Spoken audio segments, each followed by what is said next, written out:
আমরা দেখেছি এর আগে ঈদের পরে বর্জ্য নিষ্কাশনের ক্ষেত্রে বেশ কয়েকটা দিন সময় লাগতো।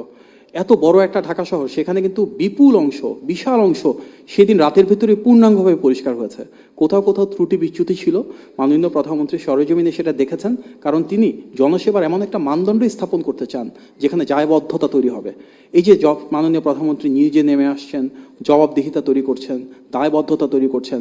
যদি কারো দায়িত্ব পালনে কিছুটা ত্রুটি বিচ্যুতি থাকে, তাদেরকে স্বাভাবিকভাবেই বিভিন্ন সিদ্ধান্তের আওতায় আনছেন। এগুলো তো নতুন নজির বাংলাদেশে। সুতরাং উনি একটা নতুন সংস্কৃতি তৈরি করতে চান, যেখানে যার যে দায়িত্ব সেটা যেন উনি পালন করেন।